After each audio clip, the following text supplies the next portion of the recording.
আসসালামু আলাইকুম ওয়া রাহমাতুল্লাহি ওয়া বারাকাতুহু। আজকের ক্লাসে নবম দশম শ্রেণীর হিসাব বিজ্ঞান বইয়ের দ্বিতীয় অধ্যায় লেনদেন। আজকে তার দ্বিতীয় ক্লাস। আজকের ক্লাসে 16 পৃষ্ঠার কাজটি সমাধান করে দিব। 16 পৃষ্ঠার কাজটি আমি পড়তেছি। 16 পৃষ্ঠার কাজটি আমাদেরকে বলতেছে হিসাব সমীকরণে নির্মুক্ত লেনদেন সমূহের প্রভাব দেখাও। জনাব নার্গিস আক্তার 1 মার্চ 1, 2017 তারিখের নার্গিস টেলার্স নামে একটি ব্যবসা শুরু করেন। প্রথম মাসের নির্মুক্ত লিখিত লেনদেনগুলো সম্পন্ন করা। আমি প্রশ্নটি করতেছি, এটি তোমাদের হিসাব বিজ্ঞান বইয়ের 16 পৃষ্ঠার এই কাজটি আমি করে দেখাবো। আমাদেরকে বলছে কি হিসাব সমীকরণে নির্মুক্ত লেনদেনের প্রভাব দেখাতে বলছে। তাহলে মার্চ 1 তারিখ বলছে 20,000 টাকার মূলধন স্বরূপ বিনিয়োগ করা হলো। হিসাব সমীকরণে লেনদেনের প্রভাব দেখানোর জন্য একটা সারণী করতে হবে। এর আগে আমাদেরকে সম্পদ, দায়, মালিকানা সত্ত্ব তিনটা জিনিস খুঁজে বের করতে হবে। সম্পদ, দায়, মালিকানা সত্ত্ব এই তিনটা জিনিস খুঁজে বের করতে হবে। যদি প্রথম 1 তারিখে লেনদেনটি পড়ি মার্চ 1, 20,000 টাকা মূলধন স্বরূপ বিনিয়োগ করা হলো, তাহলে এখানে আমরা দুইটা জিনিস পাই। একটা হচ্ছে নগদ টাকা আসছে, তাই নগদ লিখতে পারি। একটা হচ্ছে মূলধন, মূলধন আসছে, মূলধন হিসেবে নগদ টাকা আসছে। তাহলে আমরা দুইটা পাইলাম। এই নগদটা হচ্ছে সম্পদ, মূলধনটা হচ্ছে মালিকানার সত্ত্ব। মার্চ 3 মার্চ মাসে দোকান ভাড়া পরিশোধ করা হলো 5,000 টাকা। দোকান ভাড়া পরিশোধ করার ফলে ব্যয় বৃদ্ধি পেয়েছে, নগদের পরিমাণ কমছে, যেহেতু নগদ সম্পদ একটু কমবে। এরপর যদি আমরা মার্চ 9 পড়ি, সেলাই মেশিন ক্রয় করা হলো। সেলাই মেশিন, তাহলে একটা আমার আসলো কি সেলাই মেশিন, এটা হচ্ছে আমার স্থায়ী সম্পদ সেলাই মেশিন। তাহলে আরেকটি সম্পদ পেলাম সেলাই মেশিন। নগদ টাকার বিনিময়ে সেলাই মেশিন আসছে। মার্চ 14 কাপড় সেলাই বাবদ মজুরি আদায়। কাপড় সেলাই করেছে, যেহেতু তিনি টেলার্স দিছে, কাপড় সেলাই বাবদ মজুরি আদায় করেছে, নগদ টাকা এসেছে, আয় বৃদ্ধি পেয়েছে। মার্চ 17 দোকানে প্রচারণা বাবদ ব্যয়, মানে বিজ্ঞাপন দিছে, দোকানে বিজ্ঞাপন বাবদ ব্যয় করেছে, অত নগদের পরিমাণ কমবে, নগদ টাকা চলে যাবে। মার্চ 22 গ্রাহক হতে সেলাই মজুরি বাবদ প্রাপ্য, অর্থাৎ একজনকে সেলাই কাজ করে দিয়েছে, টাকা দেয় না, দিবে, তাহলে প্রাপ্য হিসাব। আরেকটা হিসাব পেলাম আমরা প্রাপ্য হিসাব।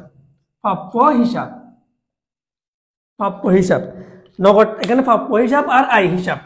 এরপর আমরা হচ্ছে মার্চ 25 সেলাই মেশিন মেরামত করা হলো 300 টাকা। তাহলে সেলাই মেশিনটা মেরামত করেছি, 300 টাকা খরচ হয়েছে। মার্চ 30 22 তারিখের বিলের অর্থ আদায় করা হলো। 22 তারিখ যার কাছে টাকা পাইতাম প্রাপ্য হিসাব, তার থেকে টাকাটা আদায় করা হলো। তাহলে আমরা যদি একটা জিনিস দেখি, আমাদেরকে এখানে সম্পদ ও দায়, মালিকানা সব তিনটা জিনিস লাগবে। নগদ হচ্ছে সম্পদ, এ মানে হচ্ছে অ্যাসেট, মূলধন হচ্ছে ওই ওনার্স ইকুইটি, মেশিন সেলাই মেশিন আমার জন্য অ্যাসেট, প্রাপ্য হিসাব অ্যাসেট। এই অঙ্কে কোনো দায় পাই নাই, অর্থাৎ কোনো দায় নাই। আমি একটা চক করব, অবশ্যই তোমরা এই চকটি এভাবে করতে হবে, আমি যেভাবে করব। করার পর আমি প্রত্যেকটা লেনদেন হিসাব সমীকরণে লেনদেনের প্রভাবটা দেখাবো। তারিখ, উদ্বৃত্ত সম্পদ, সম্পদ এ সমান দায় যোগ মালিকানা সত্ত্ব, সত্ত্ব এল প্লাস ও ই,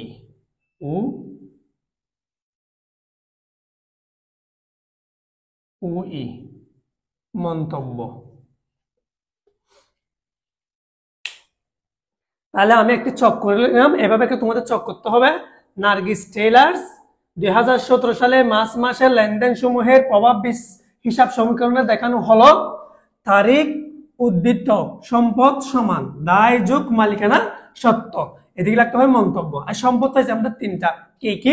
1 নম্বর আমরা যেটা পাইছি সেটা হচ্ছে নগদ। 2 নম্বর পাইছি সেলাই মেশিন, বা অবশ্য আমরা সব মেশিনও দিতে পারি, সেলাই মেশিন। 3 নম্বর আমরা লিখবো প্রাপ্য হিসাব, দায় এবং মালিকানা সত্ত্ব। নগদ সেলাই মেশিন প্রাপ্য হিসাব, প্রাপ্য হিসাব এখানে দিতে হবে প্রাপ্য হিসাব। তাহলে সম্পদ যেহেতু তিনটা পেয়েছি, সম্পদের পাশে 3টা ঘর করেছি, 1 2 3। যদি তোমরা 4টা সম্পদ পাও 4টা ঘর করবা, 5টা পেলে 5টা, 6টা পেলে 6টা ঘর করবো। এখন আমরা 1 তারিখে লেনদেনটি করবো। বলছে কি 1 তারিখ মার্চ 1 20,000 টাকা মূলধন স্বরূপ বিনিয়োগ করা হলো। আচ্ছা, দোকানের মধ্যে, প্রতিষ্ঠানের মধ্যে 20,000 টাকা মূলধন আছে, তার মানে নগদ টাকা আসছে, মালিকানা সত্ত্বের পরিমাণ বৃদ্ধি পেয়েছে। তাই আমরা এখানে লিখতে পারি 2000 2017 সাল মার্চ 1, 2017 সাল মার্চ 1 নগদের ঘরে আমরা বসাবো 20,000 টাকা। যেহেতু নগদ টাকা আসছে 20,000 টাকা, নগদ আসছে মানে মূলধনও আসছে 20,000 টাকা, মানে মালিকানা সত্ত্ব আমরা বাড়াইছি 20,000 টাকা। মন্তব্য হবে মূলধন আনায়ন, মন্তব্য হবে মূলধন আনায়ন, মূলধন আনায়ন। আমি মুখে বলতেছি, যদি তোমরা না বোঝো সমস্যা নাই। এবার একটা দাগ দিতে হবে সোজা করে, একটা দিয়ে দিলাম।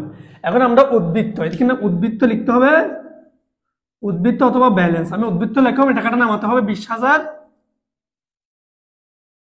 20,000 শেষ। তাহলে আমরা 1 তারিখের লেনদেনটি হিসাব সমীকরণের প্রভাব দেখাই দিলাম।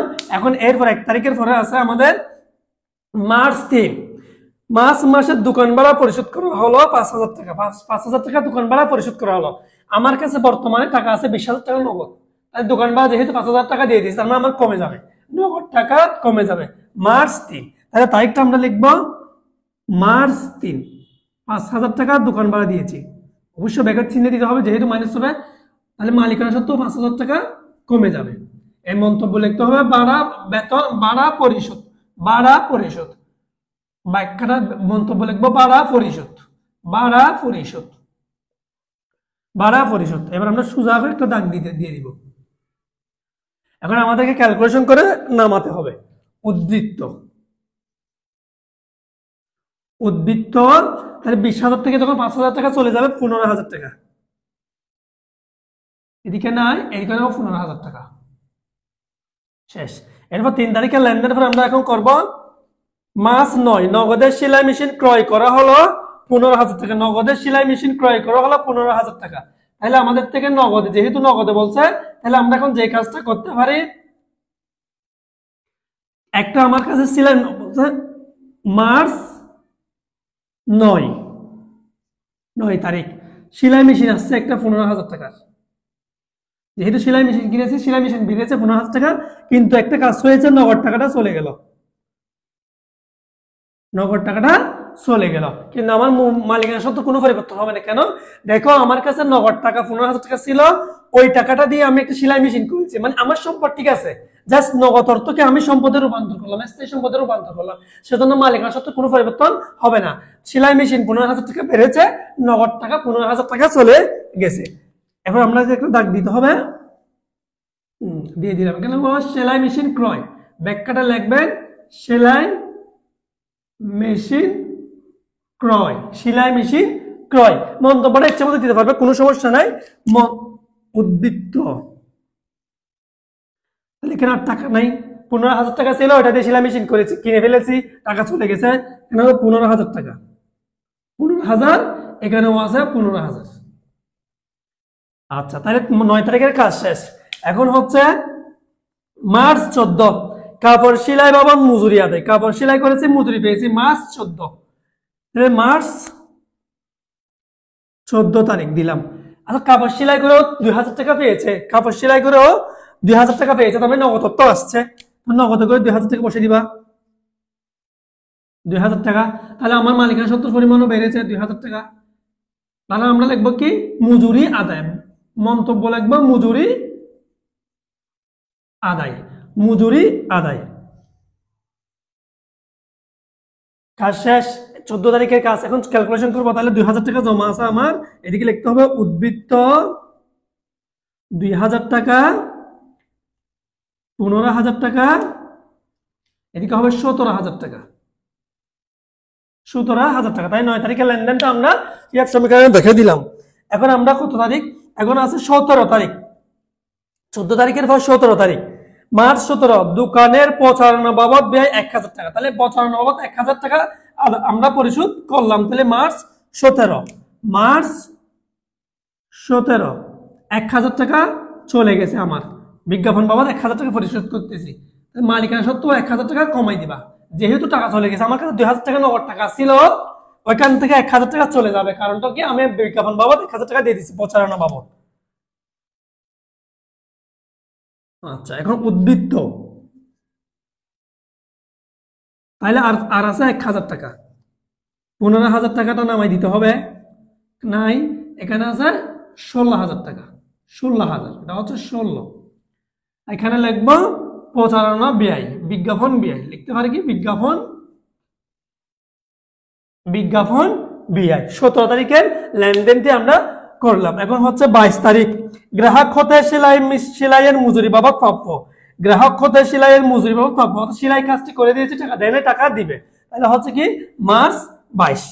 আমরা লিখতে পারি মার্চ 22।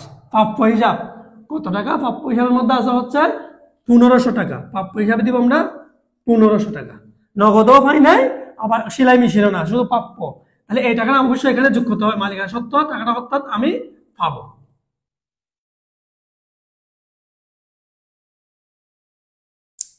তাহলে আমরা উদ্বৃত্ত দিয়ে লিখতে পারি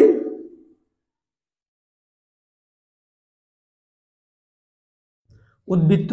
তাহলে এদিকে থাকবে 1000, এদিকে থাকবে 15,000, এখানে থাকবে 1500, একদিকে থাকবে 17,500। তাহলে কি হলো? প্রাপ্য হিসাব। প্রাপ্য আমরা লিখতে পারি প্রাপ্য হিসাব। আসলে মন্তব্য তোমাদের ইচ্ছা মতো দিতে পারবে, কোনো সমস্যা নাই। এরপর হচ্ছে 22 তারিখের কাজ শেষ। এখন আমরা দেখবো 25 তারিখ, সেলাই মেশিন মেরামত করা হলো। সেলাই মেশিনের মেরামত করার ফলে টাকাটা চলে গেল। তাহলে 25 তারিখ, মার্চ 25, মার্চ 25, 300 টাকা চলে গেল আমার থেকে। সেলাই মেশিন মেরামত করেছি, 300 টাকা চলে গেছে। মালিকানা সত্ত্ব থেকে 300 টাকা মাইনাস করে দিতে হবে। তাহলে এখানে এখন আমরা লিখবো, এদিকে লিখবো সেলাই মেশিন মেরামত ব্যয়। সেলাই মেশিন মেরামত ব্যয়, মেরামত ব্যয়, সেলাই মেশিন মেরামত করা হলো বা মেরামত ব্যয়। উদ্বৃত্ত দিয়ে যোগ বিক্রি একটু করতে হবে আমাদেরকে।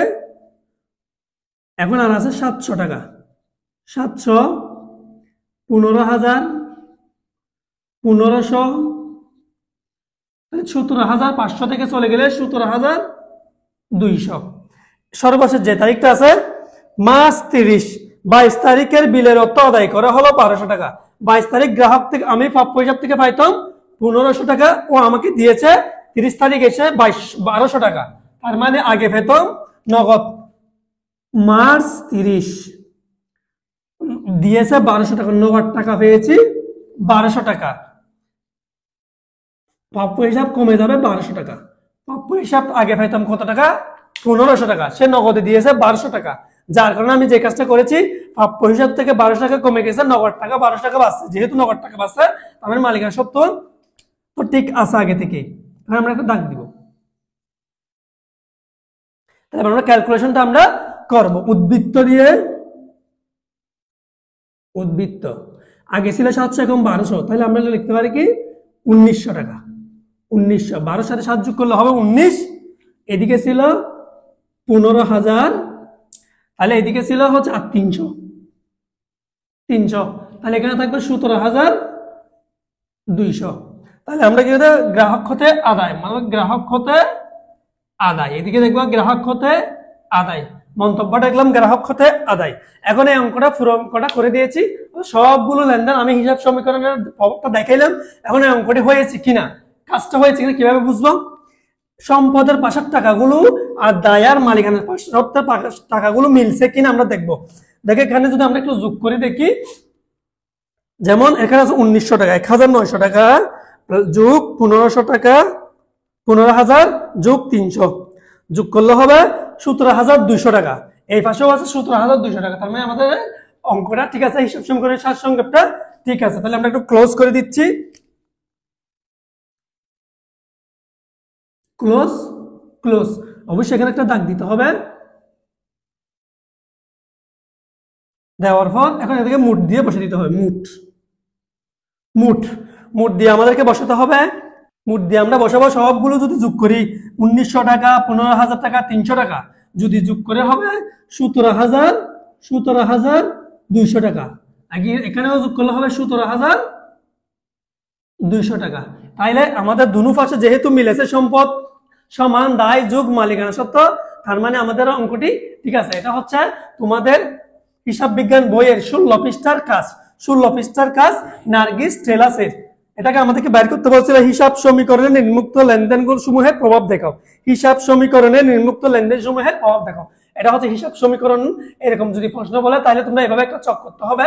চক করার পর সম্পদ কি কি আছে, দায় কি কি আছে, মালিকানা সত্ত্ব তো অবশ্যই থাকবে, তো সম্পদ কি কি আছে। তাহলে এই অঙ্কের মধ্যে সম্পদ ছিল 3টি, প্রাপ্য হিসাব, সেলাই মেশিন, নগদ, কোনো দায় ছিল না। তারপর আমি করলাম, তোমরা চাইলে এটা না করলেও চলবে। মালিকানা সত্ত্ব আর মন্তব্যটা ইচ্ছা মতো, মূলধন আনয়ন করা হলো, ভাড়া পরিশোধ করা হলো, সেলাই মেশিন ক্রয় করা হলো, এভাবে তোমরা লিখতে পারো। যদি কোনো একটি প্রশ্ন থাকে এই ক্লাসটি নিয়ে, অর্থাৎ এই কাজটি নিয়ে কোনো সমস্যা থাকলে অবশ্যই আমাকে কমেন্ট বক্সে কমেন্ট করে জানাবা। এটা হচ্ছে দ্বিতীয় ক্লাস, অর্থাৎ দ্বিতীয় অধ্যায় লেনদেনের দ্বিতীয় ক্লাস। এর পরবর্তী ক্লাস আমি বাকি অঙ্কগুলো সমাধান করে দিব, অর্থাৎ এই অধ্যায়ের এমসিকিউ, সৃজনশীল, এগুলো সবগুলো আমি সমাধান করে দিব। ততক্ষণ তোমরা ভালো থাকবে, সুস্থ থাকবে। আল্লাহ হাফেজ, আসসালামু আলাইকুম।